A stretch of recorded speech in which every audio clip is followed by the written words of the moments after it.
Welcome to the Dojo, the podcast where we turn marketing news into marketing tasks. This week, we're hearing 4 stories, but just from me and Tim. And then we'll be trying to pick the best one. If you're a long-time listener, you'll know we normally struggle to pick the best story to turn into tasks, but we'll pick one that we can turn into tasks that you can do today. I'm Jess Percival. I'm a digital marketing specialist at Exposure Ninja, and today I'm joined by Tim Cameron Kitchen, who is the founder of Exposure Ninja. Hello, Tim. Hello, Jess. How are you doing? I'm good. We haven't done a podcast just the two of us for a long time, so I feel like we are heading back to our roots a little bit. I know. To be honest, I miss these days. I do love having guests, but I also miss just brainstorming some marketing stuff with you. And luckily this week, we've got a lot of news to get through, so we're not going to be short of topics. Yes, we really had to not filter it down, but we were like, oh, we actually have 2 stories each. That's really, really helpful. I came to Tim and was like, Tim, I have a story for you. And he was like, I have 2 already. This isn't going to work. But anyway, Tim, what are your 2 stories today? Well, one of my 2 stories is actually 3 stories. So I'm going with the Google theme this week. Google had its Q2 earnings call yesterday, and there were sort of 3 semi-stories coming out of that: AI overviews, ads, and YouTube. And then my second story is Google deciding to end its deprecation of cookies in the Chrome browser. Very, very interesting. I feel like there's going to be some big reveals in there. I also have a Google story, which is about Google connecting with smaller publishers who were felt they were very much punished by some of the helpful content update, and then I believe the March core update. And then because I always have to bring a story that's a little bit silly, I wanted to talk about Dyson's success in more than just vacuums and how they've released a new product, which I'm not sure it has been the best move, but we can talk about that. So, Tim, let's start with your triple-decker Google story. My triple-decker Google story. So I've been watching the Google earnings calls now for a couple of years, because this is often where you get Google in its sort of developer conferences and its marketing conferences releases like the AI hype, and they show what these things can do. And then in the investor calls, they've got to kind of bring it back and talk about the numbers and the data. So I find it really useful when we're trying to work out where digital marketing is going and where AI is going to impact digital marketing to check out both parts, because the numbers don't lie. And yesterday, at the time of recording this on Wednesday, 24th of July, yesterday, Google's Q2 earnings call happened, and they always update us on AI, in particular, the AI overviews, which if you're a fan of the podcast or you're a long-term listener, hopefully if you're a long-term listener, you're also a fan. But anyway, if they force you to listen to this podcast, then you will know that AI overviews are the generative AI answers that Google is testing inside its search results. And these have been live for people in the US since June 2024.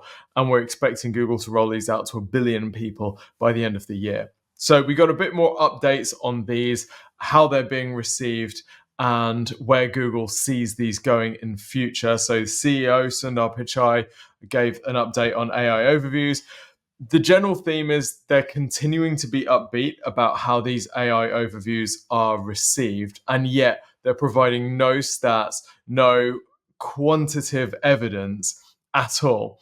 But they do talk about increases in search usage and increases in searcher satisfaction, and particularly for the age group 18 to 24-year-olds, which I think is kind of interesting, because this age group has been seen as possibly the first generation that might be defaulting to search in other areas like TikTok, for example. So interesting that AI overviews seem to be sort of reeling these people back in, given that Google has been trying to target this age group for a while now, for a couple of years, with things like perspectives in search.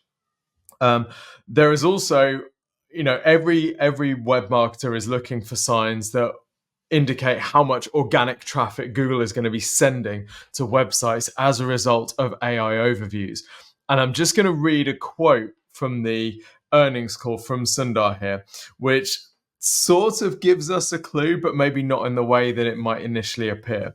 So he said, "As we've said, we're continuing to prioritize approaches that send traffic to sites across the web And we're seeing that ads appearing either below or above AI overviews continue to provide valuable options for people to take action and connect with businesses.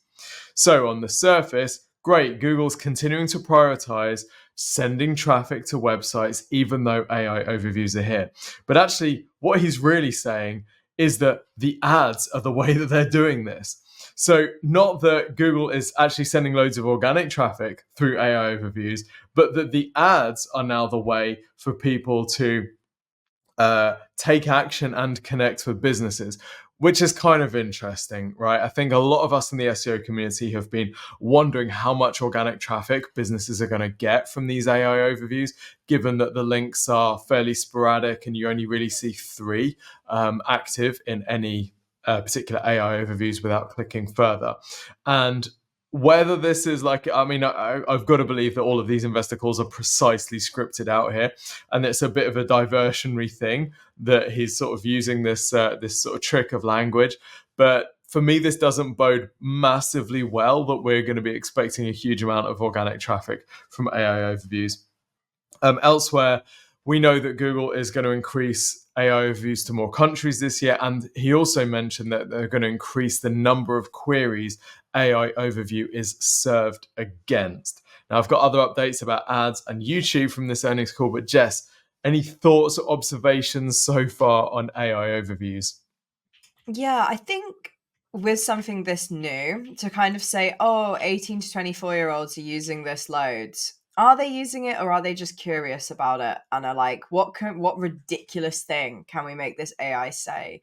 Or, oh, new shiny thing, that's cool. Use it a couple of times, and then they're like, I'm not really getting from that what I wanted. And to be honest, I feel like these people who search via TikTok are doing so in a very convoluted way, because I've tried to replicate that and it just doesn't work for me. Like when I make searches for products on TikTok, the stuff I get in return is just feels like not what I was trying to get whatsoever. So I'd be definitely interested to see how that demographic stands at the end of the year, and whether Mm. this is just a, ooh, what's this? How does this work kind of situation, as opposed to an actual, oh, we're making a conscious change, or not even conscious, but this whole demographic is shifting from using TikTok or other places to using Google AI specifically. Like that's what I'm really, really interested to see. Personally, I don't think the momentum's going to stay. I think it is just a new shiny thing vibe, but I don't know what you think about that. If you think the same, or yeah. I mean, I think the language that Google uses around this stuff is sort of intentionally difficult to unpick. So when they say things like increases in search usage, well, if you're really skeptical about it, you could say the results are worse. So people are having to change their searches in order to get the results that they want. So that would be an increase in search usage, right? When there was a test that they did where instead of directing people straight to a website, when people put a website URL in the search box, they instead showed them the website result in the search. Well, that increases search usage, right? Because it's forcing someone to go search for that URL rather than go direct. The same with increases in satisfaction. How do you measure satisfaction of a search? Is it that someone doesn't come back? If it's that someone doesn't come back to research, then it might be that the result was so bad they've just given up completely. So I think by not giving us any data, by not giving us any actual evidence here that we can challenge and interrogate, Google opens themselves up for lots of criticism. And I suspect what's really happening is on these calls, they're presenting to analysts at banks and investors who aren't going to look beneath the hood here. They're not going to be that skeptical.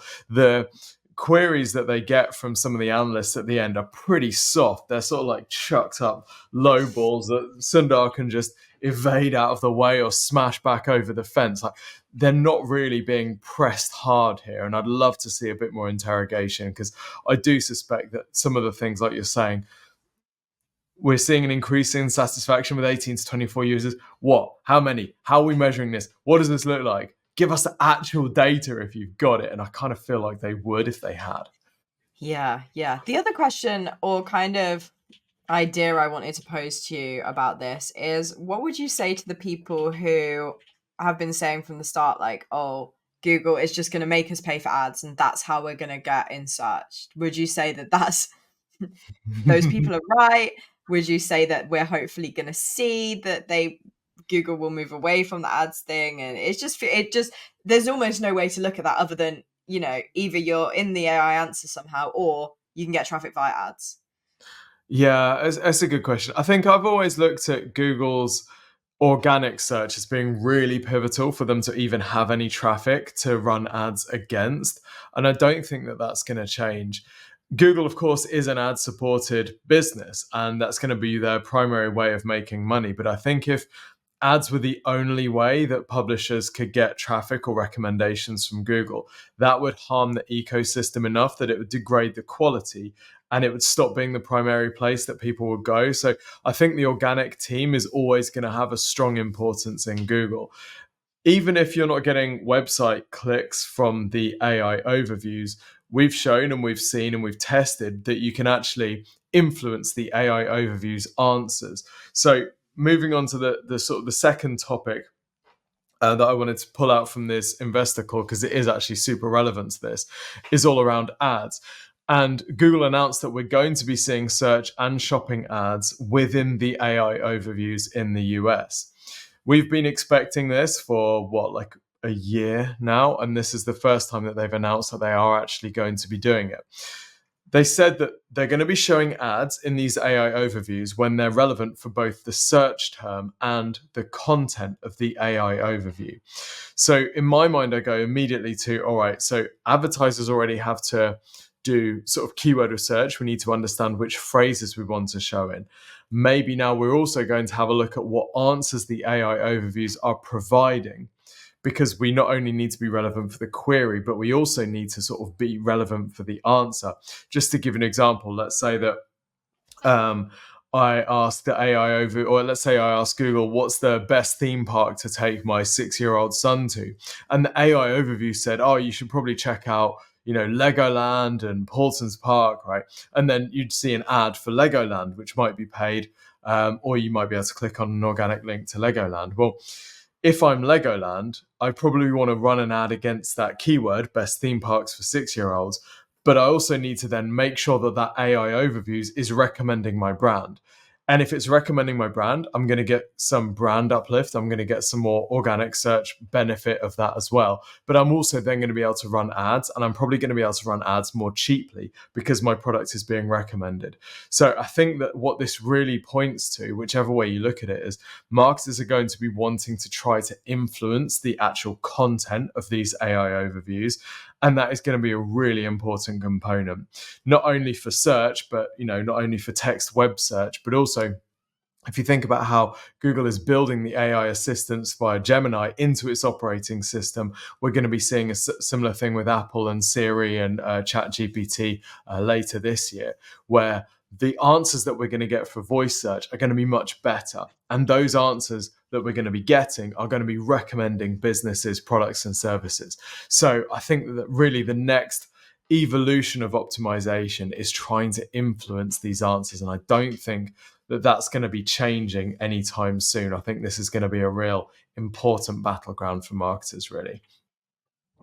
Yeah, the main thing I kind of took from that is something that could be really exciting is obviously you said, like, if you're searching best theme parks to take a 6-year-old to and Legoland comes up, is the way, and let's say that's a paid ad, it's going to be the way that the AI can help advertisers sort of kind of with the keyword research, I guess, in the way that you could probably give them an age bracket or give them a kind of bulk information about your business and what you do and who you're for, ideal for families with kids from 1 to 6 or 1 to 10 or whatever.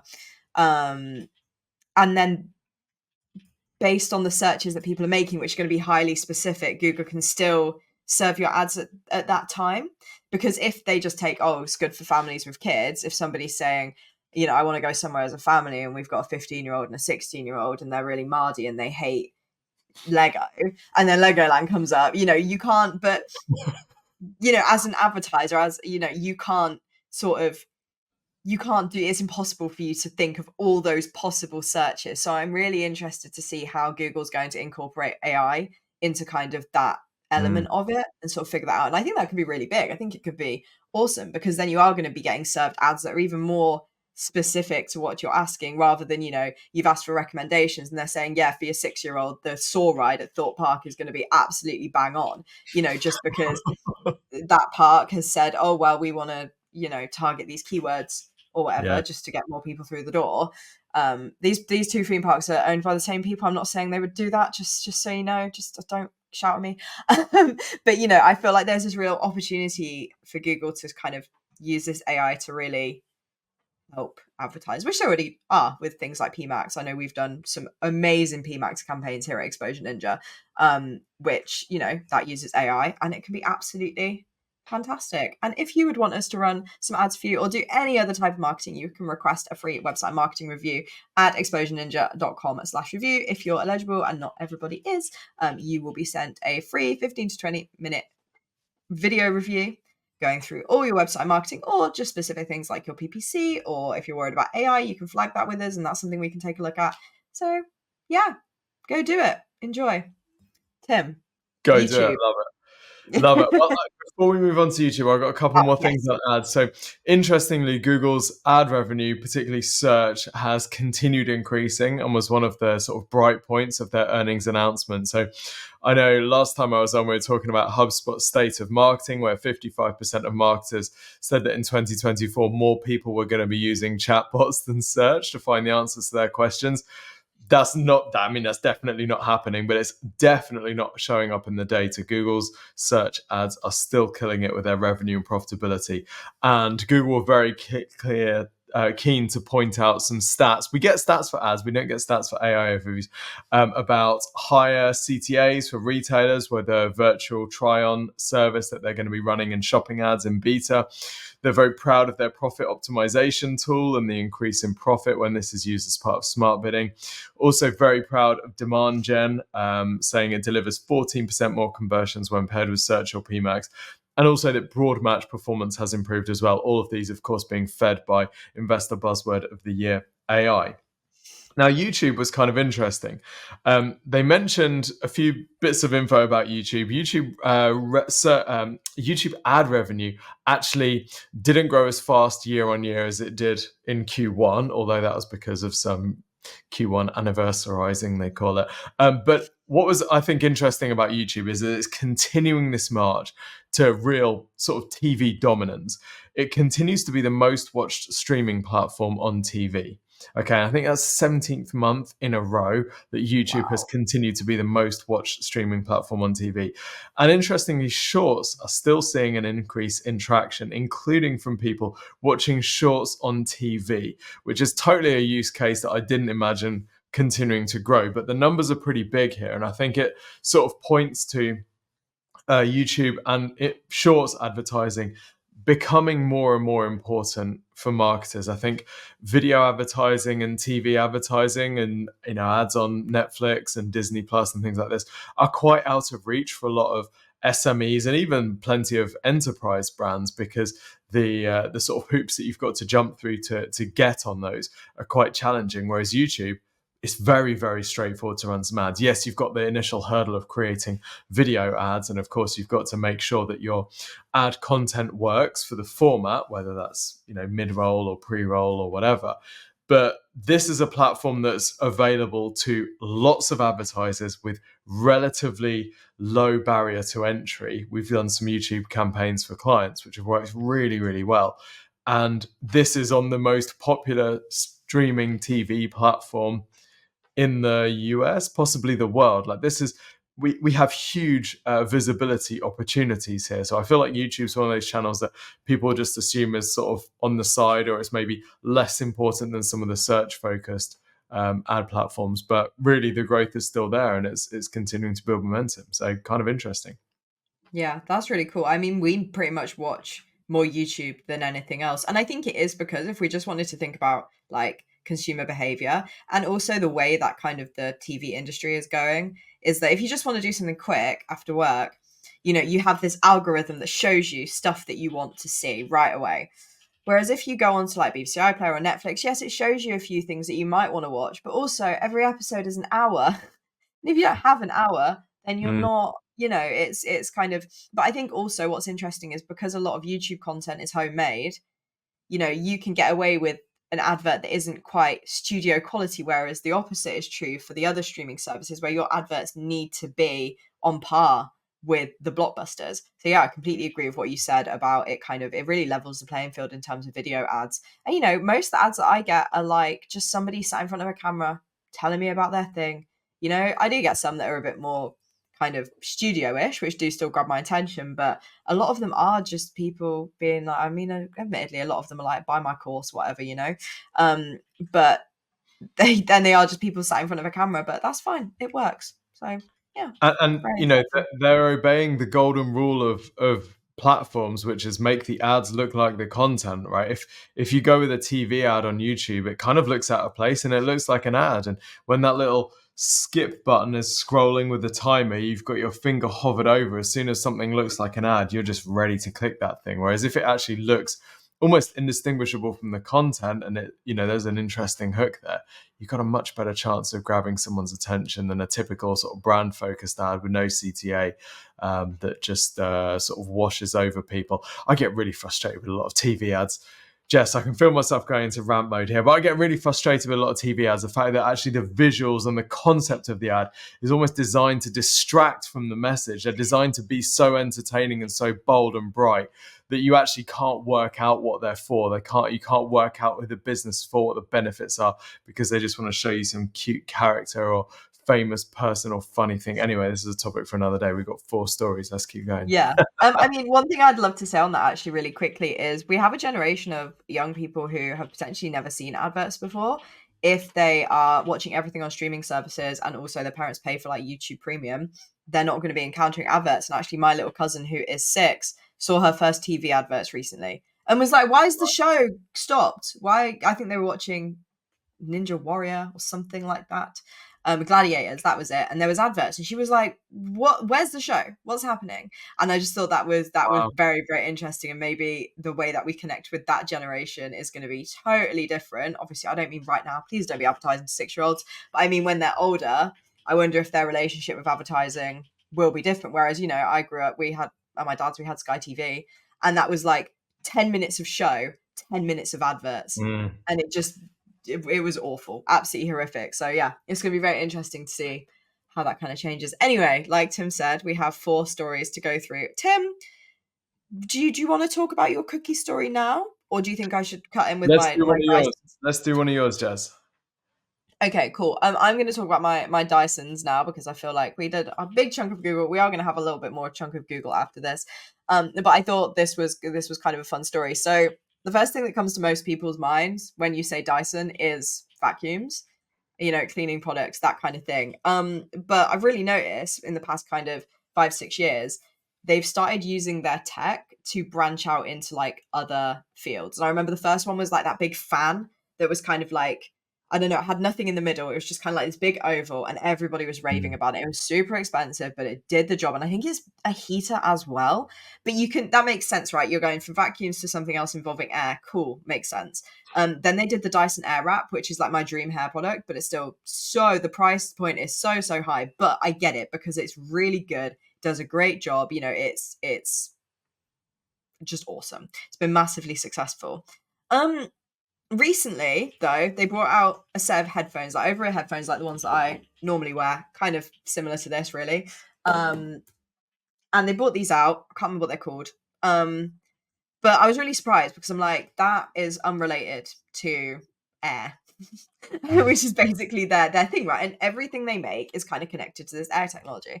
Then I found out they actually released air purifying headphones last year. Which basically you have the headphones, then you have this mask around your face, and there's in the sort of ear bits of the headphones, they had air purifiers, and that was meant to remove like pollution from the air or whatever. But they were a bit of a flop because they were hugely expensive. They look kind of silly. Well, I thought they looked cool, but I think a lot of people who may be in the market for this would be like, this looks weird. I don't want to look like an idiot wherever I am, And apparently they do lighting solutions as well. So they'll do like desk lamps or floor lamps and stuff. I did think it was really interesting to see them branching out into different products. But I feel like headphones, this is such a competitive industry, and like there's so many different types of headphones you can get. You can get headphones for gamers, you can get headphones for the gym, you can get headphones for if you're an Apple geek and you want Apple big Apple headphones, you know, you can get headphones. Like there's just so many different spaces where they're selling headphones that I feel like headphones without a gimmick from Dyson are just headphones like everybody else's headphones. And like the other products really add something new, right? They really add something new to the market. Like the fan was like, you know, totally different. The air wrap, amazing, totally different. You know, it's like, oh, we don't damage your hair in the same way other things do. Then they've just released big headphones, the way you can interchange, you can take parts of them. Well, basically, you can just take the shell off and replace it with a different color. Which is regardless, is just extortionate anyway to replace them. So I doubt a lot of people will be doing that, because if you've brought one set of headphones, you got to pay more to then buy the extra things to swap everything out, and it's just kind of like, um. But yeah, I feel like they've lost their way a bit, and obviously they have really great people on board, and I'm just me being like, Dyson, why are you releasing headphones? But I'd love to know your thoughts, Tim, because I feel like there was a real plan here, and I thought even releasing the headphones with the air purifier, that's really cool and really links into the rest of the stuff they're doing with their brand.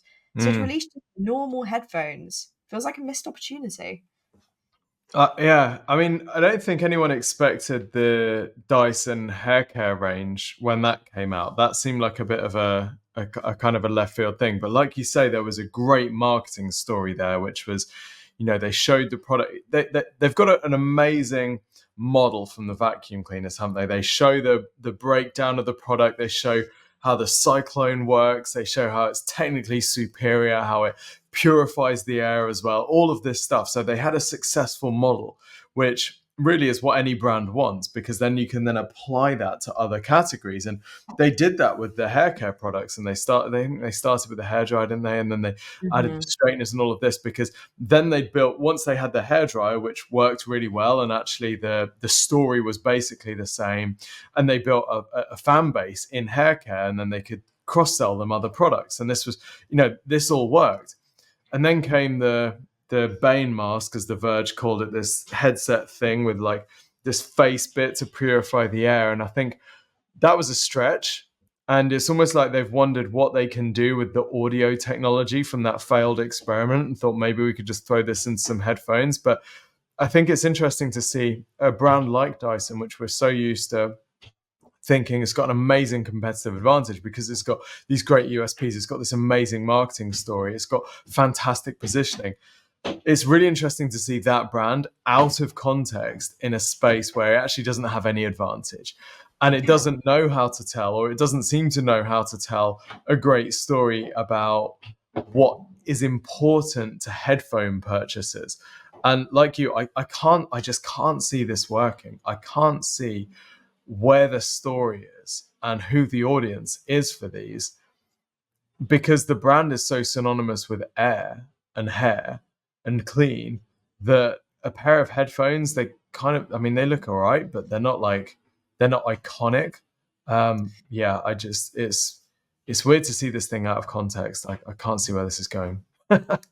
Yeah, okay. I'm glad it wasn't just me. I feel like really the message here is about do what you do well, and don't try and get into too many spaces. We see this all the time with businesses who are like, oh, well, there's a market over here I want to target and a market over here I want to target. I need to create something so drastically different to what I do. And you really don't need to be doing that, I think, sometimes. But hey, these headphones might be successful. They might be the most successful headphones of all time. Who knows? But I would have expected something different from them, like cooling headphones or speakers with fans built in or something, you know, whereas just normal, ordinary headphones. And there might be people, headphone geeks, who are like, they're not normal and ordinary, they're really cool. You know, but I just felt like there was nothing there that sort of made me go, wow. And like I said, there's such a competitive industry. There's already so many brands doing this. And if you're not doing anything different, like that was the thing that they did with the other products, is the fan totally like groundbreaking. It looks incredible. It does something different. The air wrap does what does what you've always done, but it looks different and it's amazing and it's so much more expensive. And then, like I said, even the headphones thing was already a misguided move, in my opinion, because I saw a review about it, and the person was saying, you know, they were in a big city, and even then, most of the places that they went, it was saying the air quality is fair, or it's good. Like most of the times when they're outside, the air quality was good. The air quality was good. When they were underground, it was fair, but it still wasn't bad. Which just makes me think that then there's not even a need here for people to be purifying the air around them, for getting rid of pollution. So yeah, I just thought it was very strange moves from Dyson. Like, just do what you do well. Maybe they're under pressure to release a new product from investors. Who knows? But yeah, I think it might be privately owned, but yeah, I think it's strange for sure. And it feels like, when they get away from their roots, when they get away from the thing that makes them successful, every brand does this at some point. They just killed the car, the car concept in there. I think this is a business where there's a lot of innovation. We used to have someone in our team who was from Dyson. We'd recruited them from Dyson, and they were very, very complimentary about the innovation and the standards inside this company. So it's this is a very engineering led business that at some point has learned to be fantastic at marketing. And when those two things combine, there's a lot of potential, as we've seen with the growth of this. But it's good to know that every company has its limits. We'll see. Yeah. We'll see. Like you said, we might be proved completely wrong. These are going to go on to become the highest grossing products of all time, and we're going to eat our words, but not yet.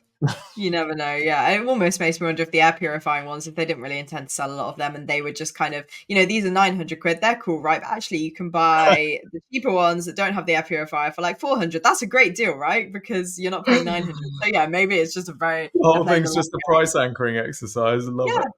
Yeah, exactly. But yeah, it's I just really wanted to talk about them because I really respect them as a brand, and normally when they release something new, I'm like, wow, that's really cool, but not this time. This time. Tim, can I tell you about cookies, Jess? That's what I was hoping. I was hoping to hear about some cookies, Tim. So, big surprise. The sad type of cookies, these are the little code that tracks your behavior on websites. Maybe a bit of a primer, because I know not all of our audience is like super switched on with what cookies are. So cookies are the software that track you as you visit different websites. We naughty advertisers use cookies to track users so that we can run remarketing and retargeting ads to people, and that we can find certain audiences that are potentially relevant for our ads and do things like track conversions.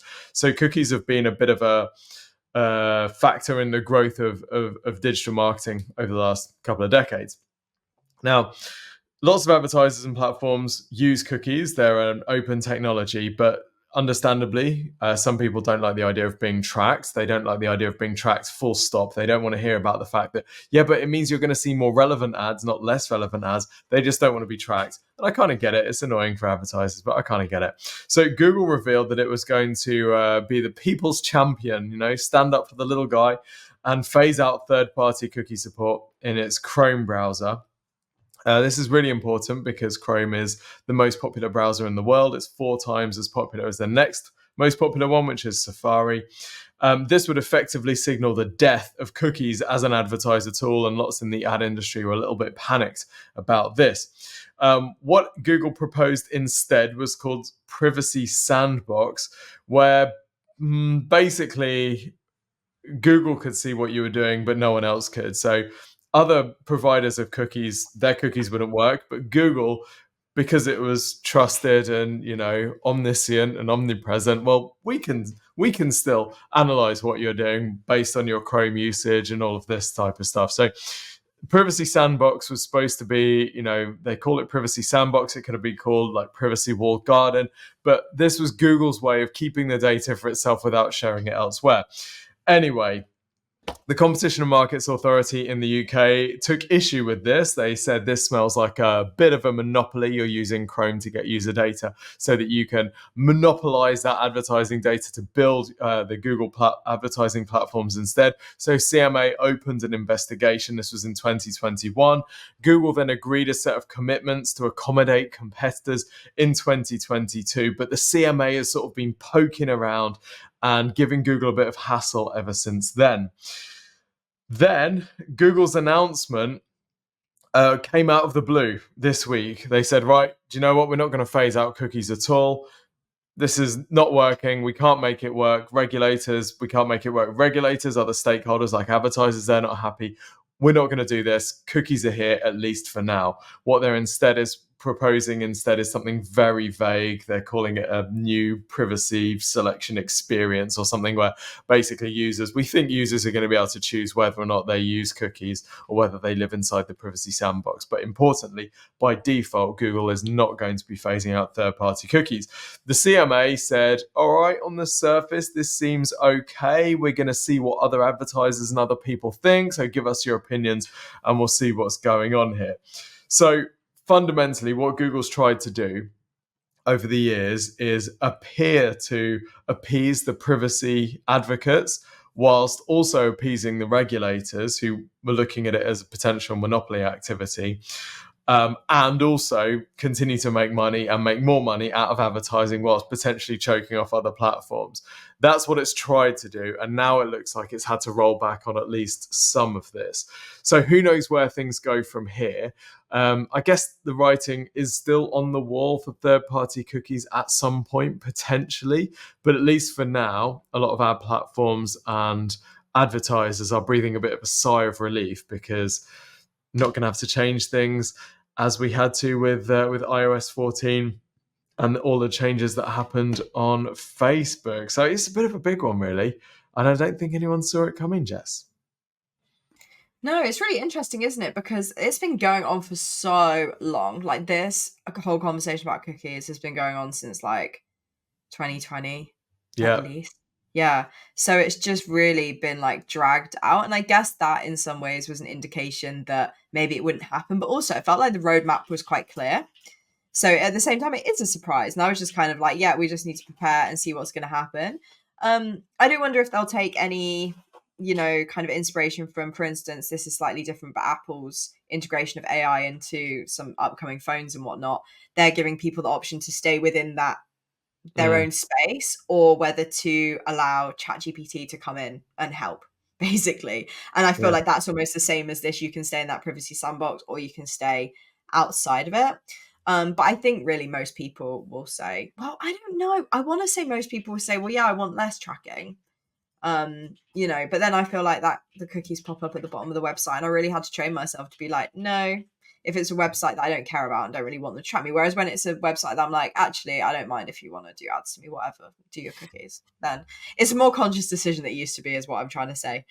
But yeah, I feel like the general public will be like, we want less tracking, which I completely get. Obviously, for any marketers and advertisers, that's annoying and we want to track people. But then again, if it does happen and they do push this through, I would say to people, like, don't just suddenly rest on your laurels and be like, oh, well, I'm going to start absolutely using third-party data up the wazoo. Like, actually think about other ways that you can connect with people in the spaces where they're spending time already, and create a more authentic connection than just running ads, I would say, as well. Kind of brings that conversation in here too. But also go ham with remarketing, retargeting, and all this good stuff, because you have access to it. So go for it. Yeah, I think you're right. You're going to see a lot more brands sort of, well, we have already, but trying to collect first-party data. Weirdly, about third-party data, which is obviously often given sort of anonymously, there's going to be more requests for first-party data. But you make a great point there about the ask app not to track cookie message, ask app not to track in Apple versus the cookie message. I think a lot of this will depend on the UI. So the cookie pop-ups, people are just used to clicking like, okay, just get out my way. Okay, just get out my way. Let me get on with this website. Whereas in Safari on Apple or in iOS, when you have an app, the messaging is very much this app wants to track you across different websites, and the wording says ask app not to track, and that's like the default. So I think a lot of this will become about how this question is presented to users of Chrome, whether it is assumed that they would not want the app to track. Like, you could phrase it like, this website wants to, or do you want advertisers to track you relentlessly around every corner of the internet so they can try and sell you products and services? No, right? If that's the bolded option, the option in blue, you're going to click no every time. Whereas if they said something like, do you only want Google to be able to track you so that we can monetize your data even more effectively than any of the other platforms and increase our monopoly position? Well, the answer to that is probably also no, right? So I think it's just about how this thing is phrased, and the CMA, it sounds like, are going to work closely with Google about this. Google specifically mentioning regulators in its announcement, so clearly there's been some clashing of heads there, and they've had to roll this back. It sounds to me because of regulator pressure. So yeah, more to come on this, I think, but at least for now, business as usual resumes. Yes, which is good. But like you said, I think that kind of first party data approach is also really important, and like actually connecting with your customers and understanding what makes them tick. I feel like I say that all the time. One of my common phrases. But I think that can give you more insight into like adapting your product or adapting your offer or making those changes way more than what a little bit of cookie data could give you. Like I feel like you can get a lot more specific and niche and actually get the information from people that you want to. So yeah, don't just revert back to third party data if you've been making some good way with first party, because I think there's benefits there that are really important. Jess, you have a story about Google actually talking to a smaller publisher. Wait, what? Yeah, it's really, really interesting. So the wonderful Annabelle from Explosion Ninja, who I think is joining us next week, actually, shared this story with me, and I thought it was really cool. So the original video was by Authority Hacker News on YouTube, and basically what's happened is Google has been connecting with some smaller publishers, specifically inviting Retro Dodo. I wrote Dojo there. We are on the Dojo, but that is not their name. Retro Dodo, who were basically destroyed by a recent update. I think it was maybe a combination of the helpful content update and the March core update. And Google actually invited them to the office to see what they could be doing better, because basically Retro, Dodo, and a few other, I think there's another company called House Fresh, have been really vocal on social media about how they've been feeling about the website getting demolished, basically, because they're like, we're a smaller publisher who actually put a lot of effort into this. As far as I know, they're not using AI. Maybe they've said they were using AI, but maybe they're being interpreted as using AI or something like that.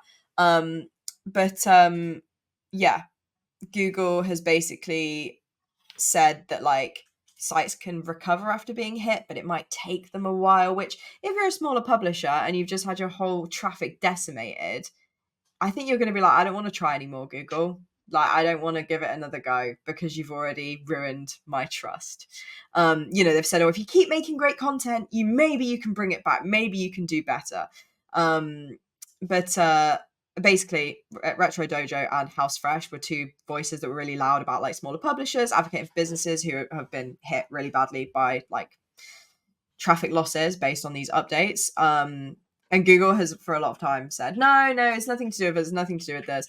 But then actually, Google Search Liaison interviewed both of them in May and had 50 search quality Googlers watching live. And then a lot more people from Google watched it afterwards. And then, like I said, they invited Retro. I've written Dojo every time. It is Dodo. I'm very sorry, Retro Dodo, for getting our names mixed up. But they actually invited them to the office to just be like, what could we be doing better? Like, tell us all about you, what your drive is, what and why you think you might be hit, all the damage that you've seen and such and such. They've said it could take a long time to reverse this, but then also they're doing a new core update very, very soon. So some people are wondering whether Google is going to like review the sites that were damaged. Obviously, they're not going to do this on individual levels, so some people will get missed. But hopefully some of the damage will be reversed. But even then, it's I don't think it's going to be like an overnight fix. And Google has been using that fun terminology, which I think this is going to get your hackles up, Tim, where they've been saying they want to help creators over SEOs. And they're encouraging people to create great content rather than doing SEO. And after that line, I wrote like a bunch of question marks, because I'm like, good SEO is about creating good content. Like they seem to have created a thing of SEO, and now they're like, don't do that. Like, what? But yeah, really, Google are going to need to make some big changes to keep this trust that they've lost with. And also, this is the thing as well, is I knew about the Retro Dodo stuff because I saw people talking about it on LinkedIn. I'd never heard of this website, but I saw loud voices being like, I cannot believe this has happened to this website. They're such lovely people. They're great. Why has this happened to them? So I think there will be maybe some consumers who are like, really into this smaller publisher who were like, why has this happened to these people we like? I think another part of it is Google are worried that new site owners are going to follow bad SEO advice and want them to focus on quality content. So they're going to punish new site owners who do bad SEO. I don't know. It's all very confusing, and it feels like there's a little bit of mixed messages happening here. But basically, a big thing that came out of this was that site owners kind of feel like the core updates are in opposition to what's being taught. So they feel like the people who are doing the SEO and doing the technical side and following the SEO gurus or whatever are winning, and the ones who are putting together quality content are being punished. So yeah, but then I said as well, like, maybe it's just because the genuine people are being loud, like the people who are actually putting together good content and have been wrongly penalized for that are being loud, whereas the people who are taking the L and just being quiet are the people who knew they were gaming the system and aren't going to be like, why did my completely AI website get taken down? What the heck? Or why did my chronic drop shipping website get taken down? You know, like, I feel like they're not going to put their hands up and be like, this isn't fair. So I wonder if it is just, unfortunately, a few smaller people who have been caught up in a lot of trash websites being being caught. It's like, this isn't a very nice example, but it's like when you get a big fishing net and you catch all the fish and then there's like some sharks in there or whatever that you don't want to catch. Very vegan of me to say that. But I feel like it's just a very complicated situation, and I feel like Google seem to be taking some blame in their own way and accepting some responsibility. But I also don't know if it's kind of just oh, we're sorry we hurt you, let's just pat you on the head and make you feel better, and make you feel listened to and important, and now you'll stop talking about this thing that happened. I don't know, Tim, maybe you can unravel this a bit. It's a lot of information to me that I was like, whoa, this is going over my head a little bit, because it's more of that technical side of stuff. So you might be able to put what I just said into a much better way. I think your weird radar is going off for exactly the same reason mine is, Jess, that this just seems odd. A bit of context. So Google search liaison is Danny Sullivan, who used to write for, I can never remember which one, it's Search Engine Land or Search Engine Journal. So he used to be someone from the SEO community, and then Google sort of grabbed him and hired him, and he's now the sort of one of the public faces of Google to those of us in the SEO world. So for him to be interviewing these smaller publishers in front of search quality Googlers is kind of odd. I can think that there's three possible things going on. The first is that this is just a PR exercise to give, like you said, to give these small publishers a bit of a sense that, oh, Google's listening to us. Because the reality is, Google knows exactly, they get so much feedback from small publishers about what they do well and what they do poorly and what small publishers want. There's no reason to bring these people to the office and say, so what do you want Google to do? Like, we know, right? Everybody knows. They just want more traffic. They want their content to rank. They don't want people ripping off their content to rank ahead of them. That's pretty much it. So it feels sort of not legit, the reason that they're giving here. So this is either a PR exercise, or that by bringing these people on in front of Googlers, particularly search quality rated Googlers, there's a thing of we need the Google team to understand the human impact of these decisions. That doesn't seem real to me either, because Google has always made its decisions based on the quality of the search results, or they've tried to make it based on the quality of the search results, not how can we support publishers. That's never been Google's goal. And to be honest, I don't think we even want that to be Google's goal. Google's goal has to be quality of search results if it's going to continue being the best search engine. So that doesn't seem legit. The other option, I've forgotten what the other option is, but it just seems like there's something else going on here, and the only thing I can think is that they're doing this to pacify the publishers for making noise. Oh, the other option is that they're doing this to try and rebuild trust with Search Liaison and the Google front-facing team after that massive algorithm leak, which exposed a whole bunch of things that Google have been saying over months, years, decades to not be true. Things like, no, we don't use Chrome data in our search rankings. No, we don't use click data in search results to influence rankings. Like those of us who have been in the industry and have tested things, we know that that's not true. But Google's been saying, no, we don't do this. Go and look over here instead. Just focus on making great content. Don't focus on trying to manipulate clicks and search results. Nothing to see here. Oh, wait, no, it turns out actually there is something to see there. But they've been lying about this for years. So the other possibility is, given the timing of this, which is pretty much as they've run this pretty much as quickly as they could have organized it after that leak and after the debrief from that leak, where they say, how do we rebuild a bit of trust in the community? So I personally think that's probably the most likely thing here.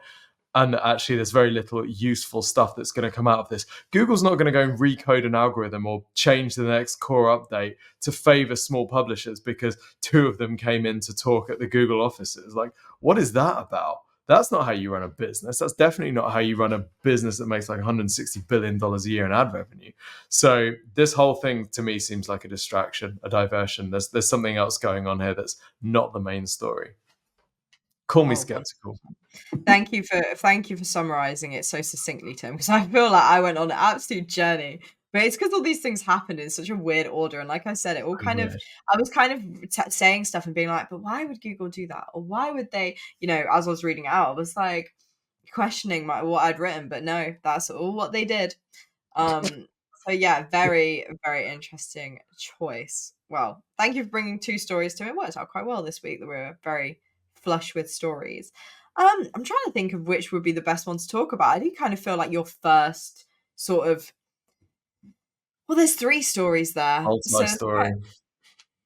Yeah. It's a tough one. For takeaways, I think, like, if we're talking about the AI overviews, the ads, and the YouTube stuff, I think this is the main takeaway, at least for business owners from this. AI overviews don't look like they're going away. If we've been hoping this is going away, it's not going away. It's only going to expand geographically, and with the number of queries. So we've got to be on board with that, and we've got to continue working on influencing the AI overviews answers and getting our businesses featured. With ads, we need to keep pushing into Google's ad platforms. There's no other way around this. The revenue is increasing because this is fundamentally a great product and it's working well for businesses. Google ads are expensive, yes, which means you've got to be much better at them. You can't just, like, the days of, I'm imagining like going to war against the modern army and you've just got like a broomstick with a spoon taped to the end. Like the days of self-managed ads in a competitive landscape are over. You will get eaten alive because this is such a great product that the vast majority of the world's brands are, larger brands are advertising on Google. So it's more expensive than ever, but it's also better than ever if you know what you're doing.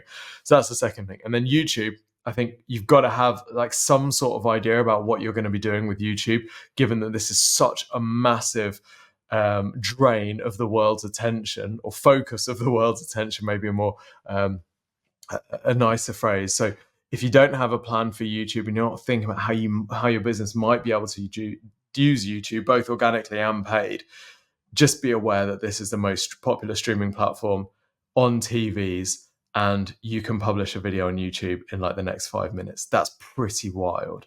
So I feel like that's a big opportunity you don't want to be leaving behind. Jess, what do you think for marketing managers? Yeah, definitely. I mean, yeah, starting with the whole AI overview situation is just, again, as we've said, pay attention to what's appearing for your key searches. And if it is ad heavy, start thinking about ways that you could be using ads more, whether that's using Performance Max, which, by the way, there's a huge thing about Performance Max where people are like, oh, that's only for e-commerce. No, we use it. Some of our biggest successes have been for lead generation businesses. So if you've just thrown that aside because you think it's not for you, take another look, because when in the right hands, like in the PPC team at Exposure Ninja, it's really, really awesome. And that also just goes, that same advice goes for the second part about ads, is that, Google is improving the ad service and making it easier than ever for you to advertise in a real, like, succinct, good way. But the thing I'd add on top of that is really getting into the weeds with your audience and creating campaigns that really, really suit them. We've got a case study video coming soon about our client DSLD Mortgage, and how we found like an audience segment of them that we could then use to create super awesome adverts that really touched on the things that audience would want to know, and take them through to landing pages that would basically just expand on that, which I think is massively important. And then, yeah, with the YouTube stuff, just really pay attention to the ads that are on there. Like, you can click through to the ads and watch them on YouTube and see if they've allowed comments. A lot of the times they turn comments off, but you can actually physically see like the reaction to those. And there are tools as well that you can find that will let you see the dislikes, even though the dislike button has been removed from YouTube. You can still use tools that will show you the like to dislike ratio. So you can see, okay, people hated that, or oh my gosh, people love that, and I'm really surprised by that. So yeah, just kind of dive in there and have a look. And you'd be surprised actually how much success you can have with something that looks super organic, and that's super simple. Like, yeah, Mm. we're seeing a lot of that. I think that's everything from us today, Tim. Unless you have anything else that you want to share in place of our guest questions. Nope, nothing else.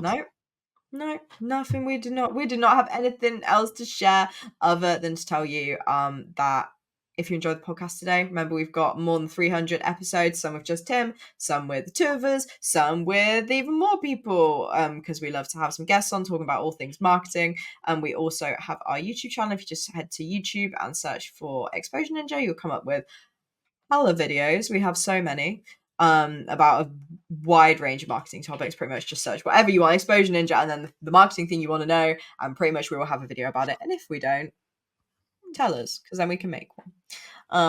But yeah, thanks for joining us, and we'll be back next week with even more marketing news and marketing tasks. See you next time. See you later.